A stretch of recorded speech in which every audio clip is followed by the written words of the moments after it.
こんにちは。マンチェスター日本探検隊のハウスイクです。皆さん今日はいかがお過ごしですか？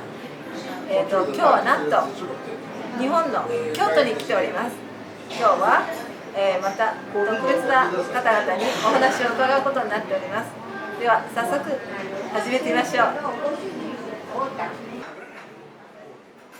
So, how it's going?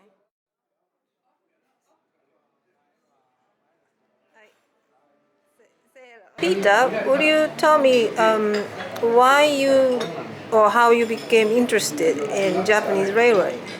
It's quite straightforward, really. I've always been interested in railways, and I think it was in 1993 I first came to Japan for work reasons. My company sent me over here to help with a project that we had. Not to live here, but just for technical discussion. And I was here for about a week, and we had to travel by train to visit our customer. And I suppose you could say I instantly fell in love with Japanese railways. Oh, do you know why? Well, like I said, I've always liked railways, and Japanese railways, as the world knows, have a reputation for efficiency. They're always clean and just generally different. Particular interest. I was a passenger manager on the Southern Railway, the Southern region of British Rail, which was predominantly a passenger carrying railway, and we used to think we carried a lot of passengers into London, over 300,000 every morning. And then you read Shinjuku, 2 million passengers a year. It puts it into complexion. So as the professional railman, I was excited to have the opportunity to come and see for myself. And an adjunct to that was, I was very interested in the high-speed train, the performance of the Tokyo-Osaka Shinkansen. I mean, it's almost unbelievable. Since 1964, not a single fatality on that railway, and the growth in passenger numbers has proven to the world that high-speed passenger services are a viable thing even in the 21st century. True.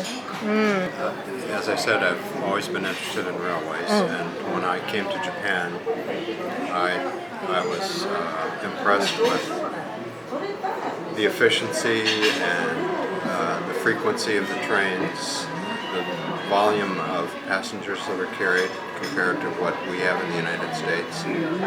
I live in a city of probably 400,000 people. We haven't had a single passenger train since 1968. There's one passenger train a day that crosses the state that I live in. One train each way, each day. So seeing the number of trains and passengers that are carried in Japan, and just the difference in the way people live here and travel, I found very interesting and impressive. Tell me, this time what kind of interesting trip you made? Well, the first full day I was here on Sunday, Derek and myself, went to the Choshi Railway. Now this is a little railway to the southeast of Tokyo, and it's one of the small railways, many small railways in Japan, that we find fascinating. They serve a local community. They tend to be run by very local companies. Sometimes it's a bit hard to see how they survive in business, but we were quite pleasantly surprised to find that on Sunday they were obviously doing good trade. The trains were Busy? Busy, yeah, not full, but busy. There were many tourists. There were some obvious other Japanese railway fans who were taking the same sort of photographs and generally getting in the way the same as we were. And no, it was a good day out. That's great. What did you think of the Choshi Railway? It brought back memories of 5 or 6 years ago when we previously visited the Choshi Railway. And surprisingly, to me, in some respects, it was still operating. It's a remarkable modern-day survivor, really. I see. Okay. I mean, some of the railways which we've previously travelled on haven't survived. So it was nice to see this one reasonably thriving. Mike, tell me about your trip. Well, so far, I've only been here 2 days. I arrived on Sunday evening, and on Monday we left Tokyo on the new Hokuriku Shinkansen from Ueno Station in Tokyo to Toyama. And this is one of the things that I especially wanted to do on this trip because this service only began, I believe, on the 14th of March of this year, so it's been running for less than a month. And I was very impressed with the train. I think it has 12 cars, and we were fortunate to be able to ride in the green car, which was very comfortable. Tell me, Peter, how often do you come to Japan? Well, lately it's been every year. It didn't stop. It was never planned that way. It just sort of happened that as a group. There's only 3 of us here this time, and because some of our other regular guys couldn't make it this year. But we have other friends who come from Australia, as well as some other people from England. So anyway, it's every year you come just to see and ride the trains.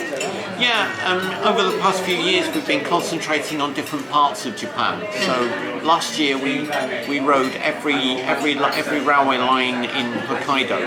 That took about 10 days. And that included the subway lines and the tramways in Hakodate and Sapporo. Yeah, I understand you enjoy riding local small trains more than big ones. Yes, I think everybody, when we go home and you tell people that you've been riding trains in Japan, they say, do you ride the bullet train? Because the bullet train is an icon of Japan, it's famous the world over.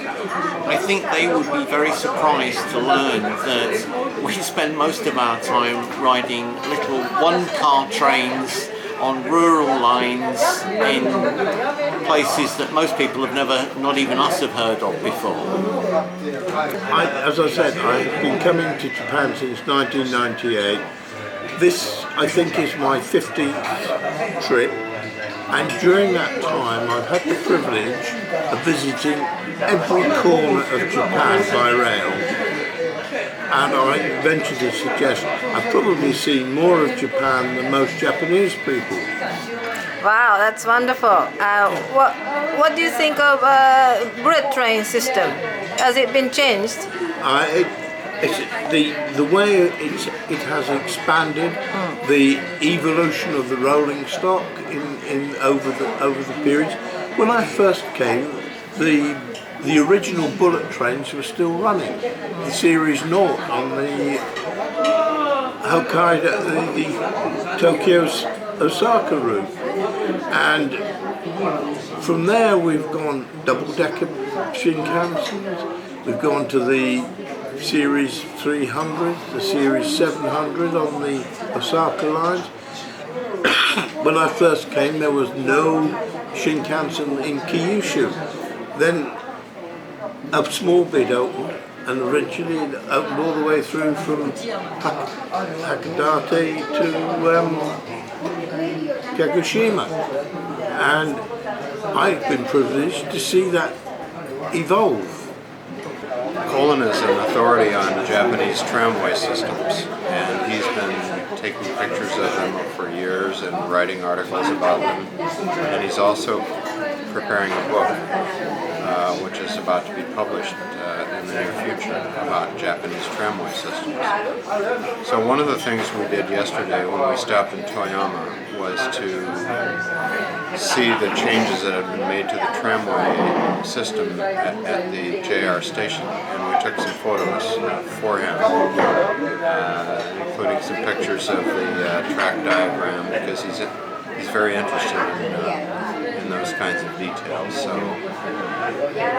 once we get home and get our pictures prepared, we'll be sending some to Colin for his work and his collection. He's quite a library of tramway material, and he's really considered to be an authority on Japanese trams. So that's one of the things that we've enjoyed doing on this trip. さて、いかがでしたか？私は皆さんの熱心さにすっかり感心しました。私ももっとローカル線に乗ってみようかなと思ったりしました。それじゃあまた。